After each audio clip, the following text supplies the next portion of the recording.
లక్ష్మి ఒక రోబోను టెస్ట్ చేస్తుంది. అది ఈ ట్రాలీతో మొక్కలను నాటుతుంది. ప్రతి 3 మీటర్లకు ఒక మొక్కను నాటేలా రోబో ప్రోగ్రామ్ అయ్యి ఉంది. అయితే రోబోను ఒక్కసారి చార్జ్ చేస్తే 2 కిలోమీటర్ల దూరం వెళుతుంది. ఇంకా ఒక్కసారికి ఒక మొక్కని మాత్రమే నాటుతుంది.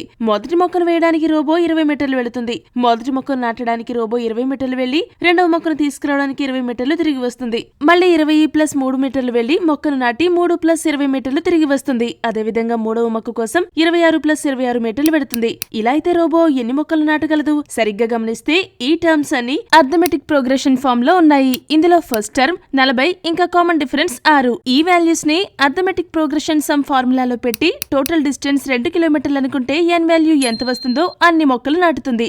n వాల్యూ కోసం ఈ క్వాడ్రాటిక్ ఈక్వేషన్ ఫార్ములాని సాల్వ్ చేస్తే n కి 2 వాల్యూస్ వచ్చాయి. మొక్కలకి నెగిటివ్ వాల్యూ ఉండదు. అయితే ఈ డెసిమల్ సంఖ్య ఏంటి?